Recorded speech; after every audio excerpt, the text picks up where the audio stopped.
운명은 정해져 있는 것일까요? 아니면 스스로 만들어가는 것일까요? 오랜 세월 동안 우리 곁에 존재해온 무속신앙은 때로 보이지 않는 세계의 언어로 그 운명의 실마리를 엿보게 합니다. 오늘 우리는 아주 특별한 실험을 통해 그 신비로운 세계의 한 단면을 들여다보고자 합니다. 한 사람의 생년과 성별, 이단 두 가지 정보만을 가지고 한 인간의 삶 전체를 꿰뚫어보는 신점. 과연 영적인 감흥만으로 한 인물의 과거와 현재, 그리고 미래의 그림자를 얼마나 깊이 그려낼 수 있을까요? 이 깊이 있는 문화적 탐구를 계속 이어나갈 수 있도록 여러분의 구독과 좋아요는 저희에게 큰 힘이 됩니다. 여러분의 관심이 더 좋은 콘텐츠를 만드는 밑거름이 됩니다. 이제 한 무속인 앞에 놓인 단출한 정보를 따라 한 남자의 파란만장한 삶 속으로 들어가 보겠습니다. 정보는 단 두 가지. 1963년생 남성입니다. 잠시 침묵이 흐른 뒤 무속인의 입에서 나온 첫 마디는 의외였습니다. 시끄럽다. 그의 지난 3년에서 5년 사이의 시간은 끊임없는 소음과 분쟁으로 가득 차 있었다고 합니다.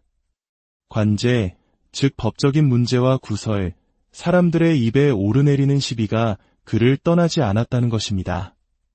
마치 폭풍의 눈처럼 논란의 중심에서 힘겨운 시간을 보냈던 한 남자의 모습이 그려집니다. 하지만 놀랍게도 현재 그의 모습은 전혀 달랐습니다. 지금은 입이 귀에 걸렸어. 활짝 웃고 있네. 과거의 풍파가 언제 있었냐는 듯 그는 지금 인생의 정점에서 환하게 웃고 있습니다. 무언가 큰 성공을 거두었거나 원하는 바를 성취한 사람의 환희에 찬 기운이 느껴집니다. 과거의 고통과 현재의 영광이 극명한 대조를 이루며 그의 삶이 얼마나 극적인 굴곡을 거쳐왔는지를 짐작하게 합니다. 무속인은 그의 사적인 영역으로 더 깊이 들어갑니다. 그는 결혼을 한 몸이지만 그 부부관계는 남들에게 보여주기 위한 모습, 즉 쇼윈도 부부의 성격이 강하다고 말합니다. 타인의 시선을 극도로 의식하며 자신의 이미지를 중요하게 여기는 그의 성향이 드러나는 대목입니다. 그의 본질적인 성향에 대한 이야기가 이어지자 분위기는 더욱 무거워집니다. 고집이 보통이 아니야. 독불장군이지. 누구의 말도 듣지 않고 자신의 뜻대로만 하려는 강력한 아집. 그런데 그 순간 무속인은 전혀 예상치 못한 이미지를 떠올립니다. 이 사람에게서 북한이 보이지? 김정은 같은 그런 성향이 느껴져. 이는 그가 북한 사람이라는 뜻이 아닙니다. 그의 기질이 마치 절대 권력을 휘두르는 독재자와 같이 자기중심적이고 권위적이며 자기 뜻을 거스르는 것을 용납하지 못하는 성향을 가졌다는 강력한 상징입니다. 심지어 차라리 전두환 시대에 태어났다면 더 성공했을 사람이라는 말까지 덧붙입니다. 시대의 흐름과 맞지 않는 낡고 권위적인 리더십을 가졌다는 것입니다. 하지만 현재의 성공에도 불구하고 그의 운명에는 짙은 그림자가 드리워져 있었습니다. 과거에 그를 괴롭혔던 관제와 구설은 끝난 것이 아니었습니다. 그것은 잠시 수면 아래로 가라앉았을 뿐 더욱 거대한 파도가 되어 그의 삶을 덮칠 준비를 하고 있었습니다. 앞으로 4, 5년 뒤, 그러니까 66, 67이 되는 해에 인생 최대의 위기가 찾아온다. 그 위기의 핵심에는 인간의 배신이 자리하고 있었습니다. 믿는 도끼에 발등 찍히는 형국이야. 평생 내 편이라고 믿었던, 가장 아끼던 사람에게서 뒤통수를 맞게 될 거야. 가장 가까운 곳에서 시작된 균열이 그의 인생 전체를 뒤흔들 것이라는 무서운 예언입니다. 그가 쌓아올린 모든 것, 돈과 명예가 한순간에 사라질 수 있는 거대한 시련이 예고된 것입니다. 그런데 그의 운명에는 또 다른 기이한 점이 있었습니다. 그는 절벽 끝에 내몰려 떨어지기 직전에 기적처럼 살아나는 일을 반복하는 운명을 타고났습니다. 마치 오뚜기처럼 쓰러져도 다시 일어서고 넘어지면 또다시 일어나는 불굴의 생명력을 지녔습니다. 그의 삶은 평범함과는 거리가 먼 거대한 파도를 끊임없이 타는 것과 같았습니다.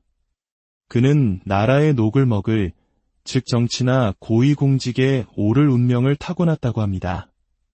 그가 지금 쓰고 있는 감투는 그에게 큰 영광을 가져다 주었지만 무속인은 단호하게 말합니다. 그 감투가 결국 독이 될 것이다. 차라리 쓰지 말았어야 했다. 현재의 성공이 미래의 실패를 잉태하고 있는 독이 든 성배와 같다는 것입니다. 그렇다면 무엇이 이토록 한 인간의 삶을 극단적인 영광과 나락으로 이끄는 것일까요?